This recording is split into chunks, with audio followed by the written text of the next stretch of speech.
What is going on YouTube? I'm Evan, this is Marksman Trading, and welcome to my trading journey. Today is March 4th, and it's a solid green day in the futures account. As you can see, we're up $70, and small green day in the stock account, we're only up $2.68, so about half an hour because I'm risking $5 per trade in that account.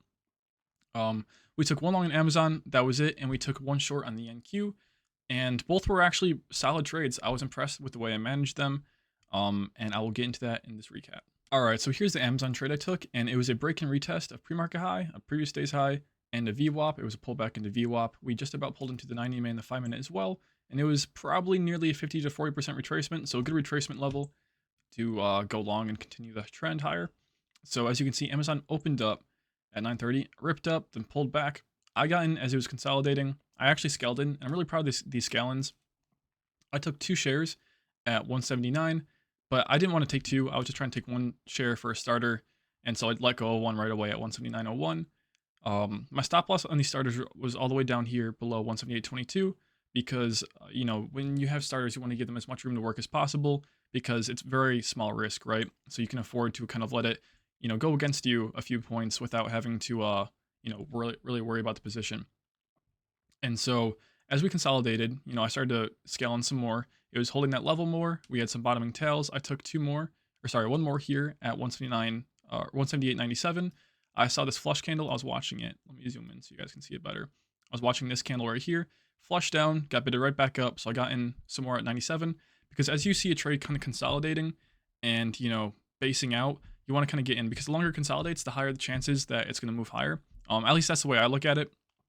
And so the longer that Amazon was consolidating for me, that was telling me, okay, this trade is working in my favor. I can slowly scale in, because it could flush out, right, and get ramped right back up. So I didn't want to get fully scaled in yet. And so once it did get kind of ramped up, though, at 9:49, I took 2 more as it kind of broke the high of the 9:48 candle because that's proving that I'm right in the trade. It's making kind of new highs in the 1 minute, and I saw the volume come in as well. And then as you can see over here, once we got above the 90 EMA in the 1 minute and closed above it, I bought 1 more at 179.24 as it kind of retested the 1 minute 90 EMA. And yeah, so good scaling. I got an average about 179.08, and I had my stop loss for the end for the last share all the way up at like 178.46, I believe it was, because I've been trying to, still have decent stop losses even when I'm fully sized in. And honestly, I wasn't sized in completely yet. That was my one main issue with this trade. Fully sized into 178.46 would have been 8 shares, and I was in 5. So I liked how I scaled in, but I should have just taken a little bit more size, maybe a couple more here at that dip at 9:48, or a couple more here on the ramp right back up. But we still had a good average. We still did a good job of having a safe scale-in, having decent risk reward as well, making sure that was still intact. And so our scale out was pretty good too. We took off 3 shares on the pop above this 50s level at 179.56, and then 1 more at the high end of this 954 candle at 179.67. I then was using the 90 EMA as a trailing stop for the last share. And as you can see, we closed above it here, below the 90 EMA here, but we got ramped right back up, didn't make any lows. Closed it below it here at 10:01, but we didn't break the low of that candle, so it still didn't get stopped out. And then when I saw we were kind of topping out over here at 179.83, I was using a 1 minute bar by bar. So as soon as we broke the low end of this 10:07 candle, I got out with the last share for 179.72. I was really trying to just capture as much of that kind of upward move as possible. As you can see, we did a really good job because it just had 1 more volume push up, and then it rolled and kind of faded the rest of the day. So yeah, we caught the meat of the move, which is exactly what you want to do as a trader, because as a trader, you're rarely going to get the very lows and the very highs of the trades you're in. But capturing the meat of the move, which is most of the move, and just kind of being happy with what you get, that's a good place to be. So definitely should have taken more size in this. Maybe could have held the first scale out a little longer, but that's all right. We still got out well, we scaled out well, and we scaled in well. And, I think this is really going to build my confidence for, my scaling in kind of process, because I've been learning that lately. And this is my first very comfortable scaling where I kind of felt like I knew what I was doing. All right, so here's a short I took in the NQ. I took 4 MNQ contracts short over here at 12.26 at, 18.320.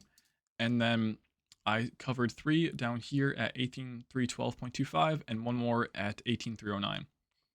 And so the idea for the short was, let me start with this. As my mentor likes to tell me, he's been teaching me this for a while, this kind of idea is establishing the kind of day that you're having. So are you either trending or are you ranging? And as you can clearly see here, this is not a trending day. When you have a trending day, your entries are going to be looking to get in on pullbacks for good R to R to continue the trend higher. When you're ranging, you want to kind of short or long the extremes, the extreme kind of range of the day. So as you can see here, at 9:30, we moved down, kind of chopped around, moved up, moved back down, kind of chopped around, moved back up. And so over here, I was looking, this is the previous day's close line, by the way, this white dashed line right here.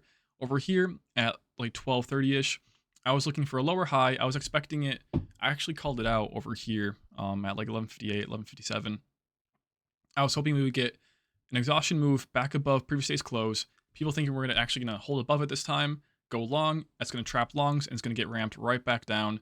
And then shorts are going to, longs are going to have to be forced to kind of stop out and sell. And then shorts are going to slam back in, and it's going to bring it lower. And so I was hoping that this move that we got here was going to happen here, but then that never happened. So I didn't take it. So that's another important lesson, is letting trades come to you. You know, that didn't happen over here. And so I was just waiting. I stayed patient. And so over here, finally ramped right back up. I was expecting a lower high, which it gave. So I got short 4 MNQ contracts. Fully sized was like 16 MNQ contracts with like a stop all the way up here, roughly. But I was taking 4. And so I took 4 to start. And then it kind of popped up. I didn't stop out. I almost did. My stop loss was roughly like this 18,325 level. But I like to stop out because I don't like to use hard stops, right? I like to use mental stops. And so a lot of times I've been noticing that I don't have to stop out if it closes above that level. But if it closes above that level and then moves higher, that's when I should stop out. And so that's why I didn't stop out here. It's a good thing it didn't, right? Because old me definitely would have stopped out there, and then the trade would have worked in my favor, and I would have just been upset that I missed the trade, even though I was in it and I took a loss on it. But thankfully, now that I'm kind of like, you know, gauging the stop loss type of thing, I didn't stop out, and then I did put my stop loss right above that, hard stop loss right above that, just so I didn't lose too much on a starter. But then it rolled right back down, and I covered some on this flush below VWAP at 12:33. And then one more at 12:35. And I was probably a little bit too quick to cover on this candle right here. I probably could have, you know, let that runner really work, and you know, I probably would have gotten out at like that 12:39 flush candle. But that's all right. You know, not still a decent trade and a good thesis behind it too. I called out what I wanted to see for that previous day's close kind of exhaustion move. That's exactly what happened. And yeah, honestly, today was just very, you know, really built up my confidence, thankfully. You know, I know last week was definitely kind of, it was a bit of an issue. I was not taking trades. I didn't have any confidence, very fearful trading. But over the weekend, I studied up. I was talking to my mentor. I read some of Mark Douglas's books, Trading in the Zone. And, you know, he was calling me out in the first 2 chapters, right? About, you know, staying disciplined and trading your edge without emotion, and, you know, watching trades go in your, you know, work, but you didn't get in it. And so that's exactly what I was dealing with last week. So reading that book definitely, you know, helped my psychology a bit over the weekend as well. So I highly recommend that book. Most traders recommend you read that book as well.